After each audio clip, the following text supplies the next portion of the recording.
Hey everybody, welcome to the Marquez Says Show. I'm your host, Marquez Mosier, and this is my co-host, cohort, and eldest son, Austin Jordan. He and I always seem to bring out the feisty side of each other, and it leads to some very spirited conversations. There's never really any one topic. We see the world from many different perspectives, and sometimes we agree, and sometimes we don't. Either way, it gets very interesting, so sit back, relax, and have a bit of fun at our expense as we explore some of the most unexpected perspectives you'll ever hear about the world we live in. So, let's get started. Welcome to the Marquez Says Show. I am Marquez. That's a little sweet. Oh wait, that was taken by Dr. Pepper. Hold on, let's see.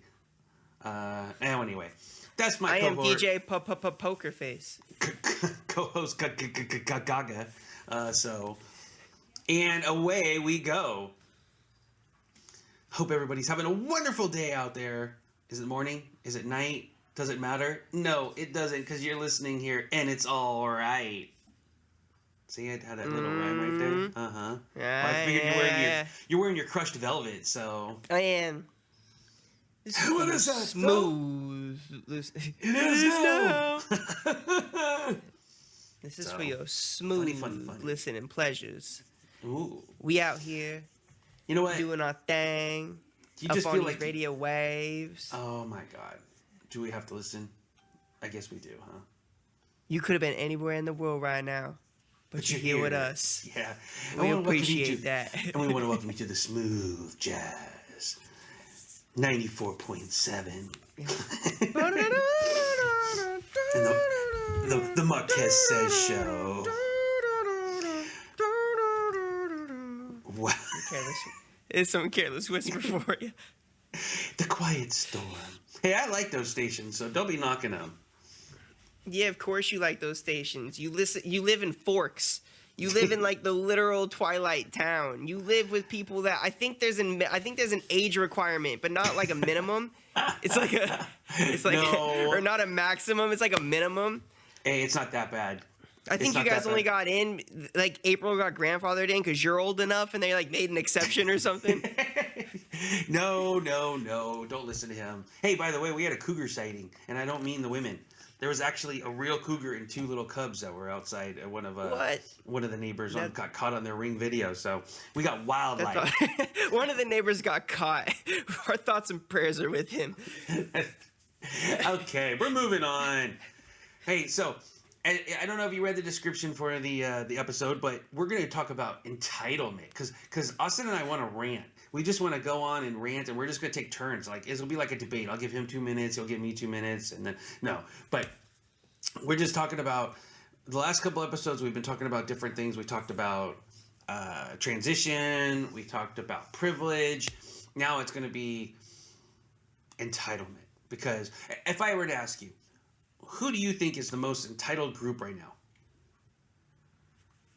Now, give me two answers. The one that society says is the most entitled society group, and then the one you think it is, whether or not you think you actually agree or not. What do you think? I didn't know you were going to ask that question. I didn't know I was going to talk on this episode. I couldn't stop you. To be honest with you, I don't even know how I would answer that question. I feel like there's so many. I feel like the internet has polarized and created all these little microcosms of different realities to the point of like it's almost difficult to pick a mainstream group of completely entitled because depending on who you ask, there's a significant majority that's going to say a different group. So like it becomes difficult. Okay, so who do you? I mean, think, I guess so. The most like entitled group of people that I think, by and large, most people would say is probably like wealthy white men. And then, for me, I guess I'd probably agree with it. I guess that but then we got to talk about the attitude that comes with entitlement. Is entitlement just having access to all this stuff, or is it like the feeling like it's owed to you? See, now that's the one I would go with. To it. That's what I would go with. The one that, because you can technically be entitled to it. You're right, and you've earned it. You're entitled to it, or maybe you didn't earn it, but you're still entitled to it. it doesn't mean that you have to take on the attitude of entitlement, because that's more what I'm thinking of. I'm thinking of not the specific description, like the literal meaning of the word, but I'm talking about the attitude that something is owed to you and you feel entitled to it, and you may or may not be accurate. Now, because technically, if somebody feels that they've been slighted or that they're entitled to something and they actually are entitled to it, well, then they may have a case. They might actually have a case. But more often than not, it's people are feeling like they're owed something or they deserve something. They're entitled to something. But it's only because they want it. It's not because they actually earned it. It's not because they have it. It's just because they want it. That was what I was thinking. I think you're right. I would agree with. I was just going to say basically that. Well, I think what society generally thinks and what you hear, and which is almost the kind of the opposite of what you said, is that they'll say that young people are entitled. You know, the young people, the group, they grow up thinking that they are entitled to this and entitled to that, and they should be able to get this, and they haven't done anything. They haven't earned anything. You know, they feel so entitled that they should have it, and I think that's the group, from my perspective, that everybody hounds on. They're the one that everybody complains about.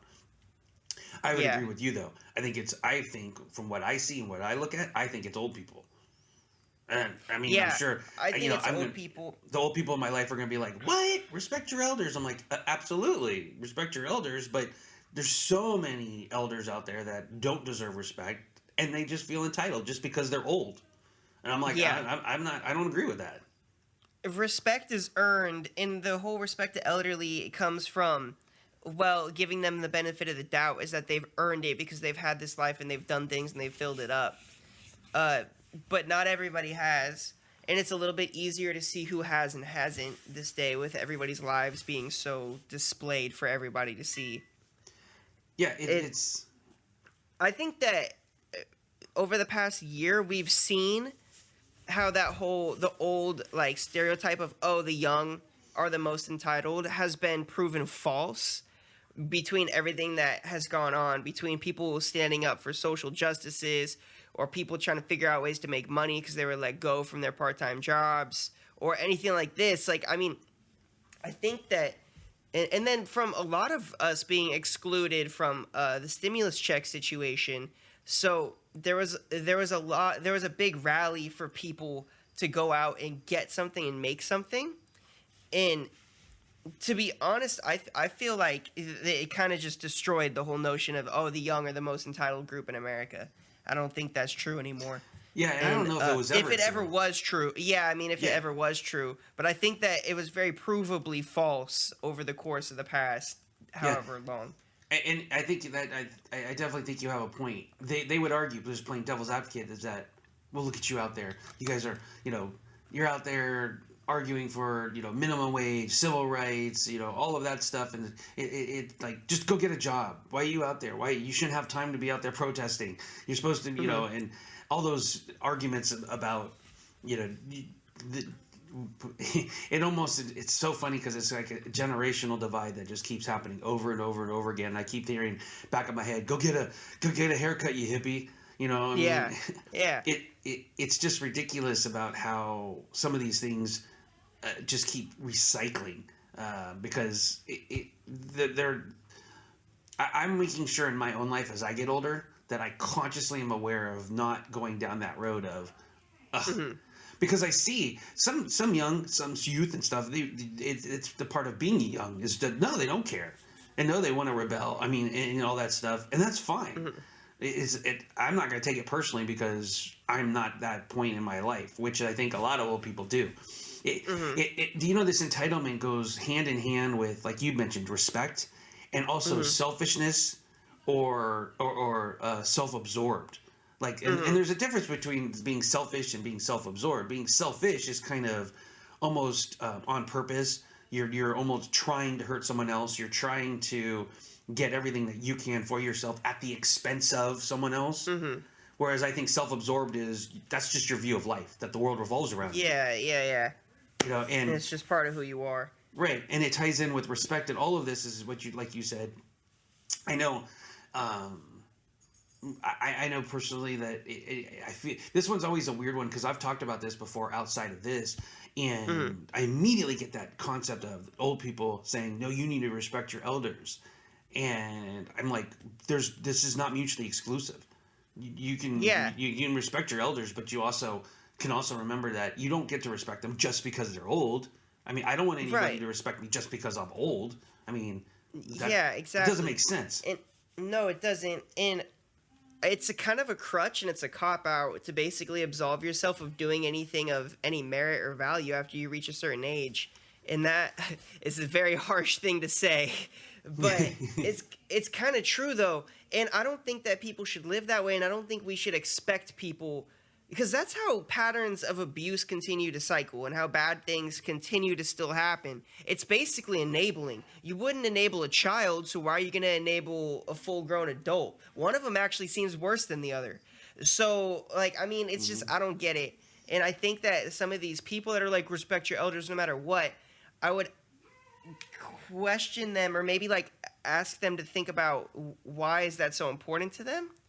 Because I'm assuming that the thing that they really are looking for is just more respect and empathy in general for a change in social climates, which is understandable.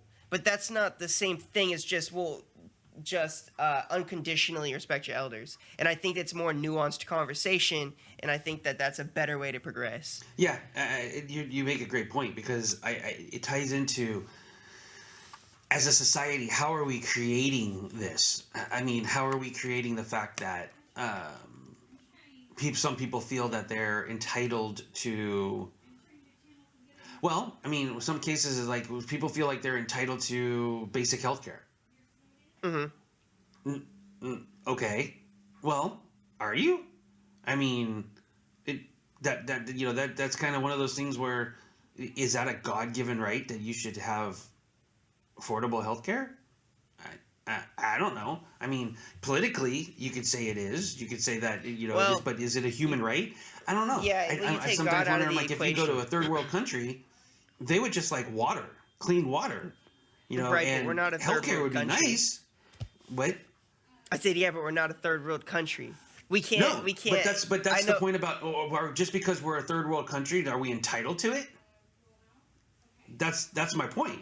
Is that, well, it's a human right. That's like kind of that's the argument of, that's kind of the same argument as well, just because we're old, we deserve healthcare. I mean, yeah, and that's like a Western worldview of thinking, because that's not necessarily how, because basically the thought processes behind it for a lot of on the Western leaning stuff would be, yes, third world countries do deserve universal health care because they're still human, and just because they live in current below human standards doesn't mean that they shouldn't get it. But then the other argument of that is, well, they think that they're human.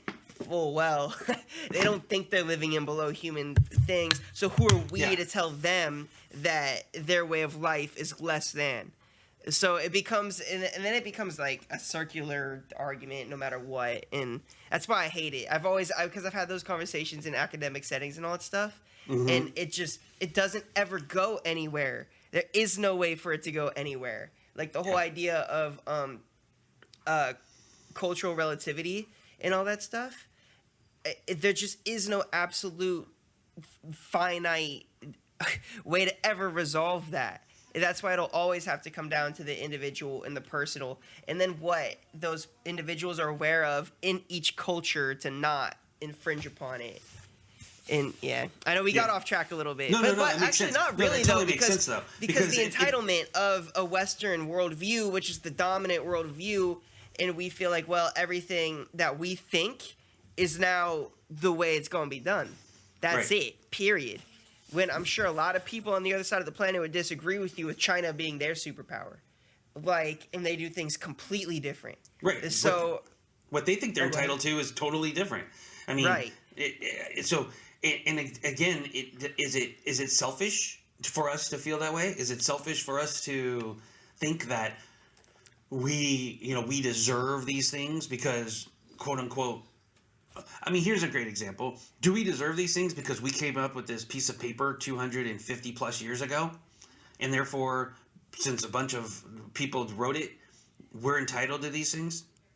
Where did that come from? Like, because some people will say, well, you're only entitled to it, because of God or, whatever being or whatever that kind is.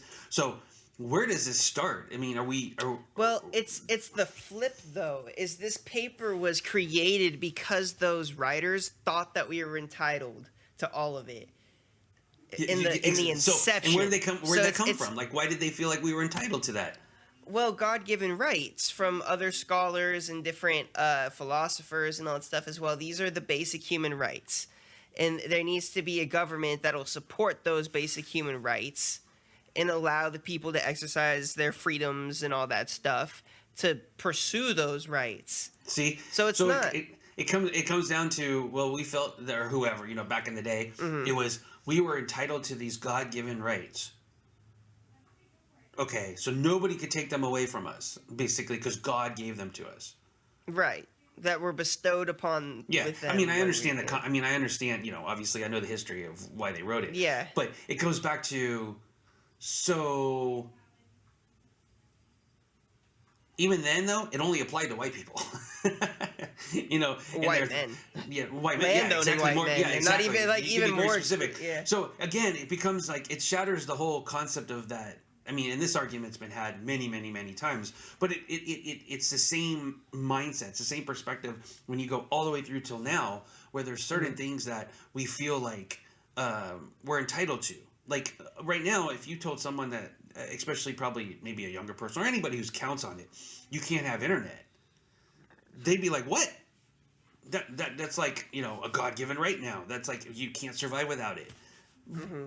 No, that there's a difference between the entitlement of thinking that, okay, that's something you really would like, and it may be something that you need in order to do your profession or whatever the case is, but you're not entitled to it.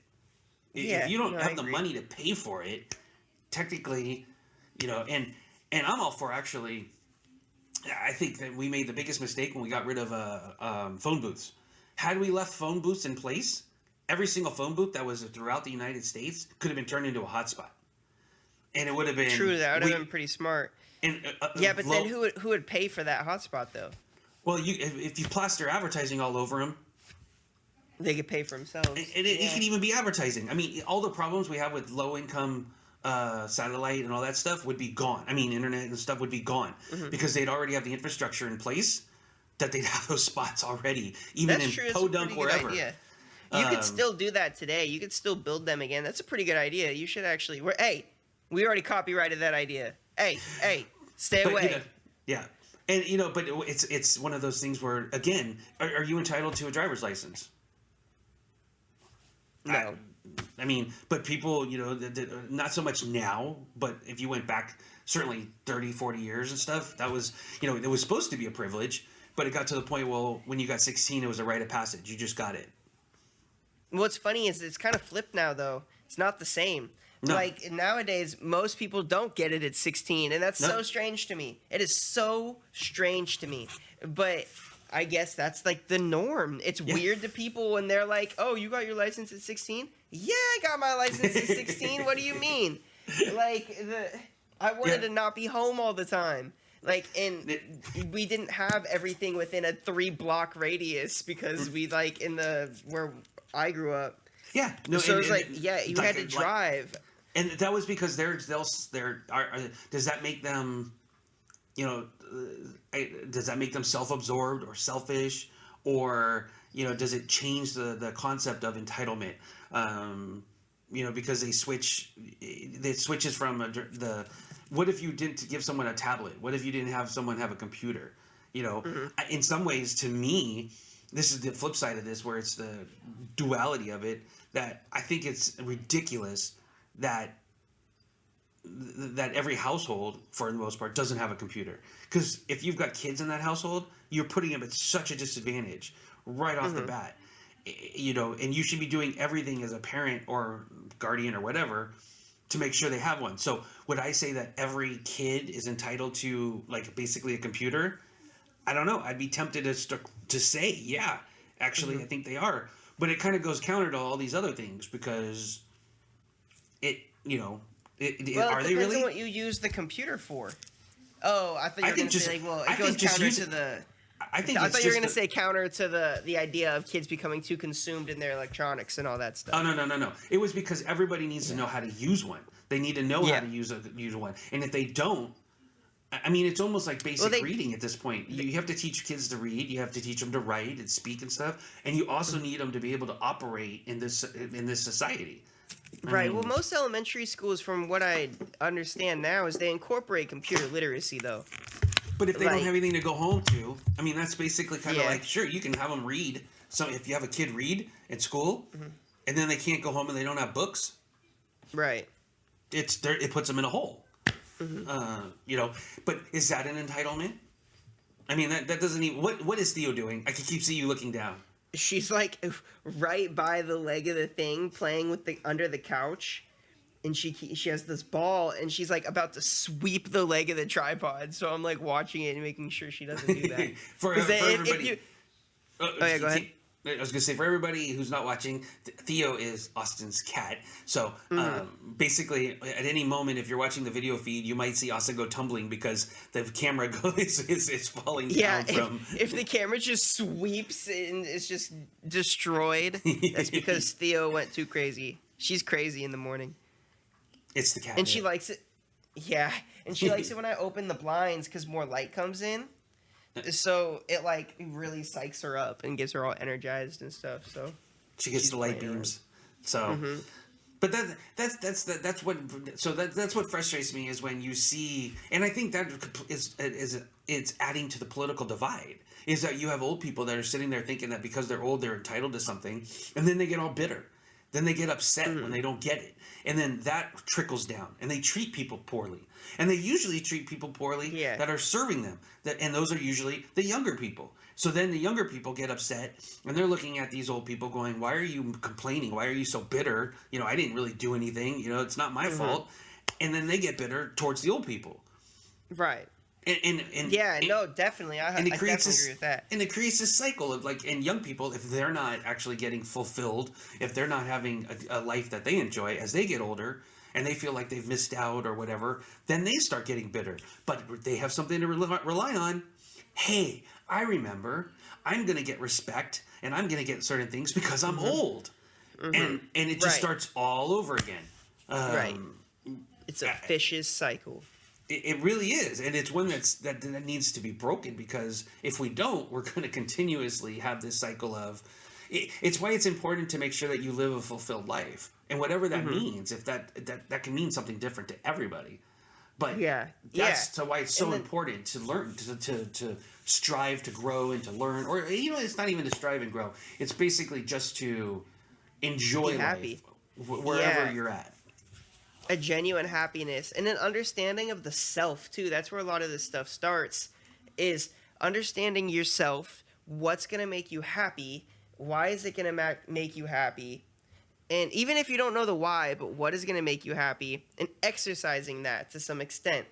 Yeah, absolutely. And if everybody does that as a collective, the whole consciousness would be happier because more people are happy. So the people around you will be happier, you'll be happier, all this stuff happens, and it's a trickle-down effect in the opposite way. The problem is when we have to deal with these stupid systems, and I say systems in the sense of right now, a direct example is Democrat versus Republican. It is so partisan. And I've seen it be, because I don't think it would be a stretch to argue that U.S. politics has been more partisan since Bill Clinton, I guess, essentially, than ever, period. Just moving forward, it's gotten increasingly more. So it would stand to argue then, because my first president, I don't remember it, would have been Clinton. And then everything after that, though, if it got worse and worse and worse and worse, then I've seen the worst of what the partisanship in America has done. And right now, it is absolutely atrocious. You can't even really have a conversation with anybody. And that's coming from me as somebody very much so in the middle. It makes a big point to keep myself in the middle for most issues. And I can't talk to anybody on either side, because they're both of them are nuts. They're pretty, and that's not even just the and that's almost on the moderate side of each take. And it's like, God, you guys need to like seriously do some, like, your self-awareness is like seriously lacking. Yeah, and that you're right. That self-awareness that you just brought in, it ties in with. It's basically a self-absorbed view of life that turns into selfishness. And you're absolutely right about, well, and that's of course the cornerstone of the think more, care more, live more, whereas awareness, kindness, action. If you're not, these people for the most part aren't even aware of it. And so they're just so self-absorbed, and they believe that they are, wait for it, entitled to all of the things that they're saying. And in some cases they might be. I mean, it's not a blanket statement that they're not, that some of the things they're fighting for. But as a premise to say that the extremeness that you talked about, again, that's where we're going to have, and I honestly believe it will. It just may take a little bit longer than it has before. But the pendulum's swinging back and forth. Whereas now the pendulum swings and it's like held up, and then it goes the other way and it's like held up.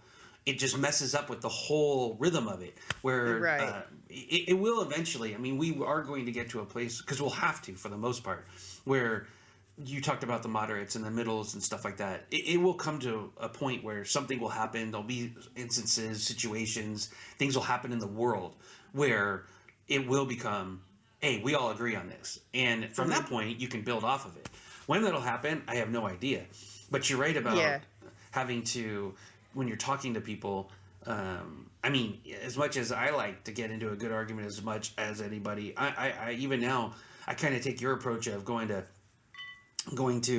like, as far as Facebook, or when you talk about social media, thumbs up. Give thumbs up, just like, you know, thumbs up emoji. It's kind of like, I think I just used the great big like smile one or something, because when I realize I'm talking to someone who's just, it's obvious that they're not dealing with reality, which is something that we can actually now come to grips with, because a lot of the conspiracy theories have been shattered, and even you hear the glimpses of, did we really just get taken for the last 4 years? Or, you know, things of that sort. And it's good to see that, because some people that wouldn't have are realizing, maybe this isn't the way I want to go. And at least there's self-awareness, and it might just chip away at some of the hardcore tribalization that's kind of happened. By the way, side note, I watched a documentary called Conspiracy Theorists Lie. It was about the Kennedy assassination. If you have like a 2.5 hour window at some point, or just start to chalk it up and stuff, you should watch it, because this guy nails down how essentially all those conspiracy theories, he just killed almost each and every one about Kennedy's assassination. And he did it with facts. He did it with specific numbers. I mean, just it was kind of crazy. That sounds an awful lot like CIA propaganda to me. Yeah, ha ha ha. No, it was incredible, and how much pushback he got just from like everybody. There was just like nobody wanted to hear it, because it was just kind of, because there's two shooters. Okay, there just is. This is just common knowledge, and anybody saying there's you not. Need to watch it. You need to watch it. You need to watch it, because it was very specific about. I haven't seen it, so I will say I'll give you the benefit of the doubt and saying that it's like all that stuff. But there are plenty of documentaries that. But this is my point. Stretch and fake all this, and they'll come with real proof and all that stuff. But it's not.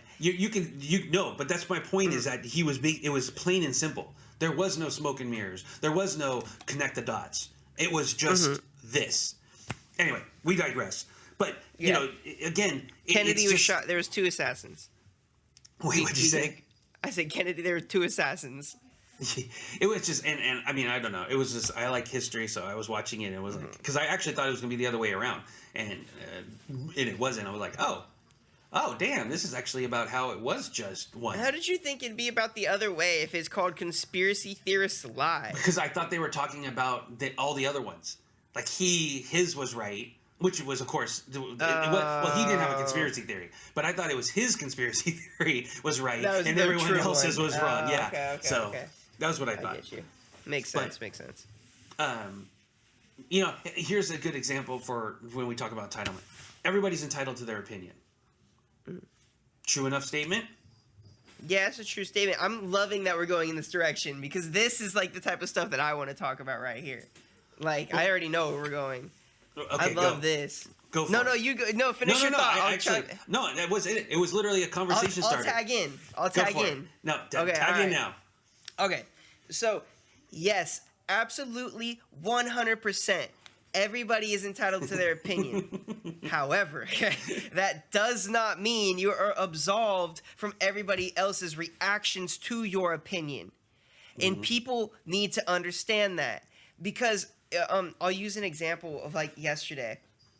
It was some stupid little argument at work about a pen and essentially why it's important to cap pens. And I was like, well, it's important to cap pens because, you know, the ink will dry up otherwise and blah, blah, blah, blah, whatever. And plus when somebody goes to pick it up and there's no cap there, maybe they'll like get a mark on their finger or whatever. Objective reasons. Right. And then the other person was like, okay, well, I don't think it's that important. It'll still take forever for the ink to dry up, and I don't really mind. Hold on. Oh, you gotta be kidding me. What's going on? Right in the moment when you're about to give the main thing, Oh, you freeze. my thing says that you're in the red. So I'm hoping it'll actually come back and you can tell us what the other person said. Oh, I lost you. But I have a sneaky suspicion that... All right, anyway, I'm going to keep ranting even without Marquez here because, unfortunately, it looks like we lost the connection with Austin. Okay. Hopefully he'll be able to come back because I'm interested to see exactly what was he talking about with the captive's pen and the entitlement. So I want to know exactly what happened. Because I think I know where he's going with this. When he's talking about how everybody's entitled to their opinion. It's true, but that's communication. And part of communication is being able to make sure, not that you're responsible for how someone responds or how someone takes it, but you definitely need to be aware that what you say is going to elicit a reaction. And that reaction is something that, while you can't control it, you can't influence. And that's a very important aspect of communication. Just like we need to listen, not to just be able to respond, but we need to listen in order to actually hear what the other person is trying to say, because in some ways they may not communicate as well as we would like. They may not be someone who communicates in a clear and concise form. So they may be doing their best. They may be trying their best. And if we're not listening and trying to take in what they're saying, well, then we may miss the point, and then miscommunication happens, and of course that's a horrible thing. So if we actually listen to ask questions and we actually try to determine, hey, what's going on, we'll be much better off. And that is part of where, sure, you can have your opinion, but you're going to need to make sure that just because you have an opinion doesn't make you right. And I think we've got him back. And there we go. Looks like we've got you back, Austin. I thought we did. So, as we're waiting for him to reconnect, that's what that's kind of where you have to remember that just because you're entitled. Okay, there we go. Hey, okay, yeah, it was my Wi-Fi. It went down. Yeah, I know. So I was keeping talking, and I was kind of just filling in where I was talking about how I think where you were leading, and I want to hear the end of this pen story about with the entitlement to your opinion and understanding that what you say, while you're not responsible for how the other person reacts, you do have an influence. You actually do have you can have an impact. And that it's not just it absolves you from all responsibility, so to speak, just because you have your opinion. And I talked about some other things about communication, about how, when you're listening, don't listen to respond, but listen to what they're trying to say, because the other person may not communicate very well. So if Try you're to paying understand attention, what they're doing. Yeah, no, 100%. Okay, so what's up? So the pen. So this other person basically said... Right. So that's kind of what I was going to do with the pen, but not exactly. I was going to take it into more of like a... So, we just go back and forth. She's like, okay, well then, how come pens that click pens, why don't they have caps? And I was like...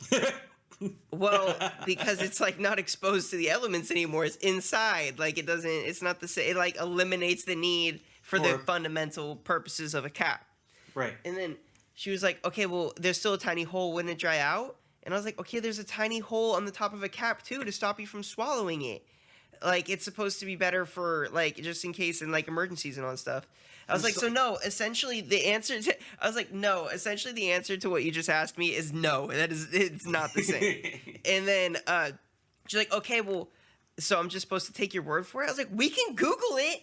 Like, I'm like, it's not a, she's like, so you say you're right and I'm supposed to accept it, but I say I'm right and you don't accept it. And I was like, yeah, absolutely. That is absolutely how it goes, except with one major distinction. I am not asking for you to say I'm right. I am saying what I believe to be right. You are saying what you believe to be right. You are getting offended because what I am saying doesn't agree with you. But you're absolutely right. And you know, there's two levels to that. One is, in this case, and I think you're 99% correct. I mean, your reasoning's for the cap, but so technically there's two levels here. Let's just assume, let's take that on face value that actually you are correct. The reason a pen has a cap is so it doesn't dry out, et cetera, et cetera, et cetera. That is actually fact. That is the fact of the matter. And we are just going to take that on face value right now. Maybe there's more reasons or whatever, but that is the fact. So when she says, so I'm supposed to just take your opinion, it's like, yes, because it's not an opinion anymore. It's a fact. This is actually something that is the way it was designed. This is true. The second part of what you said is the best part. You're right. The only reason they were upset, it wasn't because you were right. It was because it didn't agree with them. Yeah. And therefore, if they can say that you're not, I can't, you know, I don't trust your facts or I don't believe you, therefore I am right.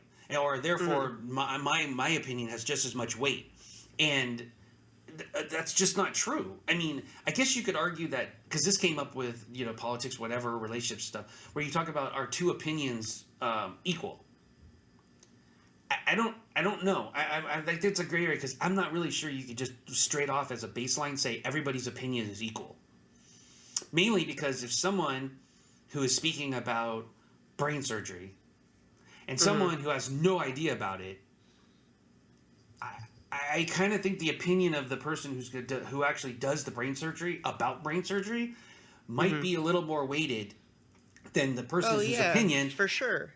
But you'll have those who argue that no, everybody's opinion, you know, is equal. Everybody's opinion is valuable. Okay, opinion is valuable is a little different than opinion is equal. Yeah, and it also comes down to like which situations, like what is the opinion about? Like something like brain surgery right there. That's pretty objective. So there isn't a whole lot of room for people to be like, oh well, you know, I feel like this way might be the better way. Like, but whatever. And if you don't have any knowledge on the action at hand, I mean. But here's the key. Kind of like your pen person. What if that person who's giving the quote unquote less informative opinion, or they're the less informed opinion, doesn't know that they're less informed, or doesn't accept that they're less informed? Well, there's a theory about that. There's like a big, I forget what it's called. One of my friends just posted about it.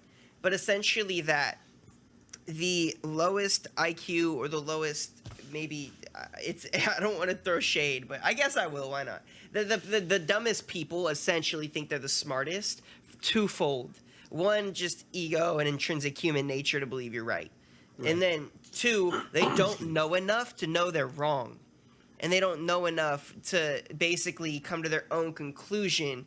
Therefore, it's a cycle again of just feeding into themselves like, well, oh, I think this. I'm not aware of anything that could disprove it. Therefore, I am correct. Yep. And nobody can tell me otherwise. Yeah. Exactly. And they're not even willing to delve into that self-awareness. Because we come back to that. And, you know, this whole overarching, episode, this whole overarching conversation is they feel like they're entitled to their opinion. And they also feel like they are entitled to say that nobody else's opinion is going to change mine. And I guess in some ways they are That's entitled kind of stupid. to that. Yeah, and in some ways they are entitled to that. But that's the thing where we started about, just because you're entitled to something, does it necessarily mean that you should either take it or act on it or, that kind of thing? Because, sure, like you mentioned, you're entitled to your opinion, but you also have consequences. There's also things that will come from that if you speak your opinion and someone doesn't agree with you. Or, I always come back to, when you have an opinion, that's great. You have an opinion. If that opinion is, where did your opinion come from? Why? Yeah. Why do you feel that way? Because so many people do not go that deep. They just have a thought, and it comes out, or it's actually just regurgitating someone else's thought.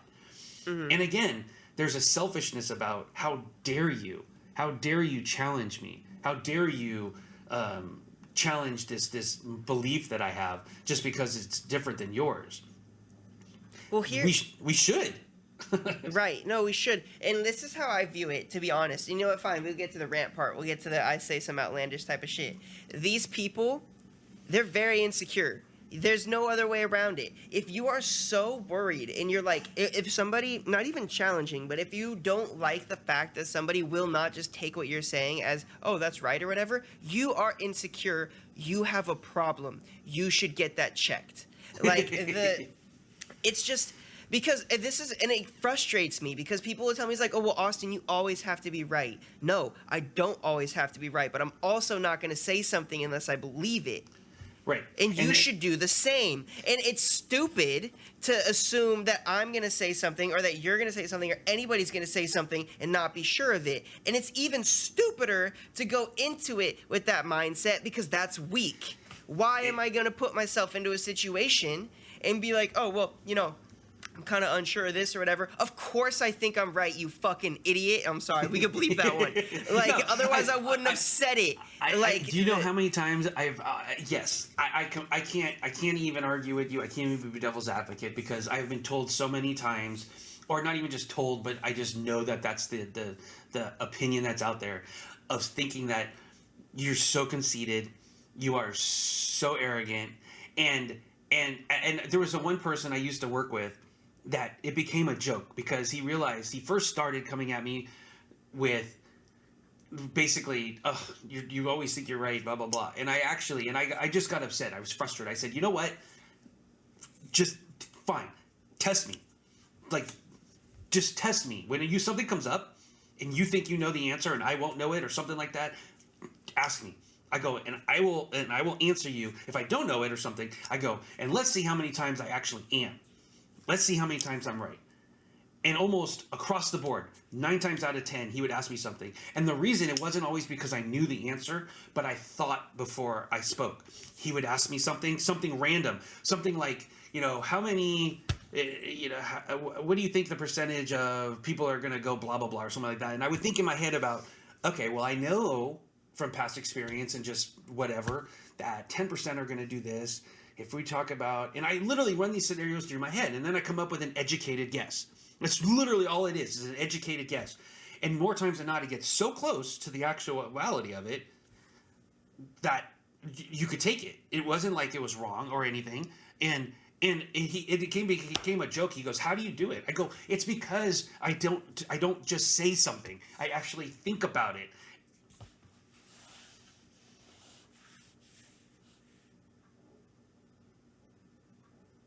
You have not been recording. Oh. I don't know how much of that we didn't get. Oh well, we have the Zoom audio to fall back on. But yeah. Okay. Here the key word that you just said though, educated. Now I don't mean higher education. I don't mean college. I don't even mean school. Mm-hmm. I just mean knowledge and knowing of what's going around and stuff. But most people don't. No, it's just an awareness. That's why some people can't do these educated guesses because they don't know enough. And more than that, they choose not to because they made a choice not to because And a big part of that is because some of it's, I take that back. It's not always a choice. Sometimes it actually is situational where they didn't have a choice, or at least at that time. At some point in their life, they have a choice. But and it doesn't have to be something great and grand. If I told you, hey, what time is it? You could just technically, if you can see the sun, you can make an educated guess. You can just realize that what time did I wake up? How long did it feel like I've been up? When was the last time I looked at something? Right, and just but you'll get people to be like, what the hell am I, a timekeeper? Okay, what was up with that? How do you think people did it before? Like, before a phone or a clock or whatever. Right. And it just... But people get so defensive. They get so defensive, and then when they come from that place...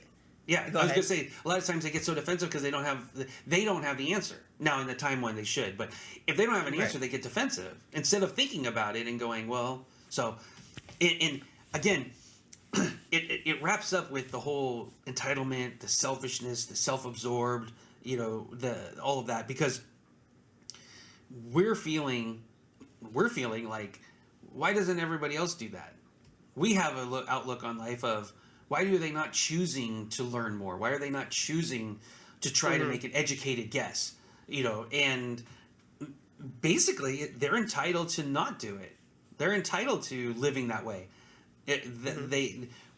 Why would you? And that comes back full circle to, well, just because you're entitled to something doesn't mean you have to take it. And this is the opposite, where it's like, sure, you're entitled to, live a simple life, whatever that is to you. Right. Okay. But it doesn't mean that you get to, hurt anyone else. It doesn't mean you get to absolve yourself of responsibility. Yeah, definitely. And that's, yeah.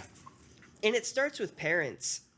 It really does, because if, from what I've seen and a lot, and I think I've talked about this on the show before, is that there are parents who will tell their kids, you do as I say because I told you to do it. And that is it. Period. And that might work in some areas as far as disciplinary reasons, but that creates a mentality, though, is then these kids grow up and they'll either live by that their entire life, so they'll just wait for anybody to tell them what to do, or they'll rebel and do the opposite. So now they're going to use their voice and be even louder and more like it's a false self-assuredness. Yep. And now they're just going to talk over everybody because that's all that ever happened to them. So one, it's what they saw, and two, it's what they want to do now because they feel like they never had that before.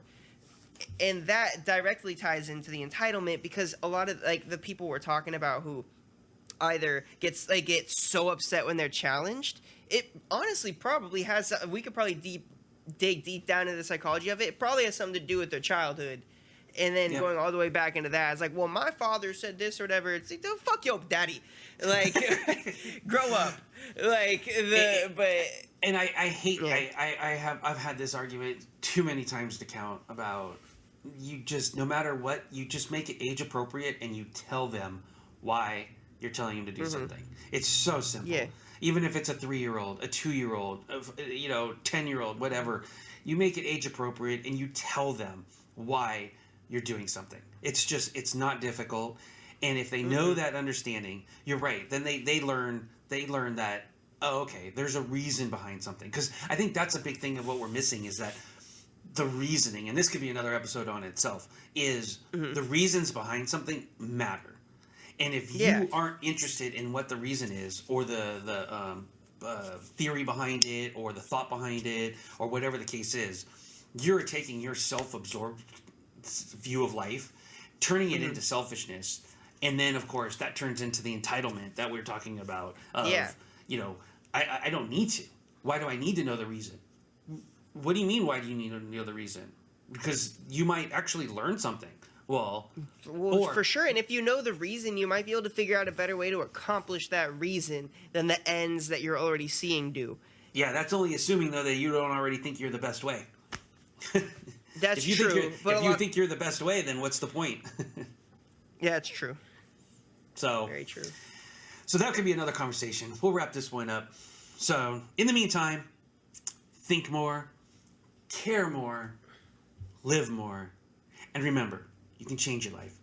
We can change the world one decision at a time. What you say, Austin? What you say? Do what you say. I never understood what that second line was. Something that you wanna get away. I don't know what the lyrics are. All right, and with that, we will talk to you next time. Bye-bye.